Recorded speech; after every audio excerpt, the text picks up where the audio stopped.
65 personel Polri yang tergabung dalam Satuan Tugas Operasi Madagoraya di Sulawesi Tengah mendapatkan kenaikan pangkat.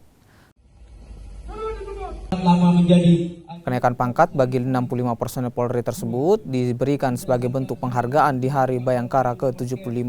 Meski mendapat kenaikan pangkat, namun para personel Polri tersebut tak menghadiri upacara lantaran masih bertugas melakukan pengamanan dan juga pengejaran sisa teroris Mujahidin Indonesia Timur di wilayah pegunungan Kabupaten Poso, Sigi dan juga Parigi Motong.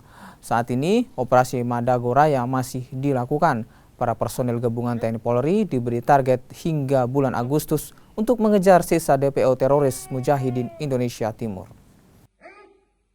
Sebanyak 65 orang personel Satgas Operasi Madagoraya pada hari ini menerima kenaikan pangkat dengan ditandai pelaksanaan upacara laporan kenaikan pangkat yang dipimpin oleh Kasatgas Operasi Brigjen Polisi Reza Arif Dewanto SIK di posko taktis operasi Madagoraya di Kabupaten Poso.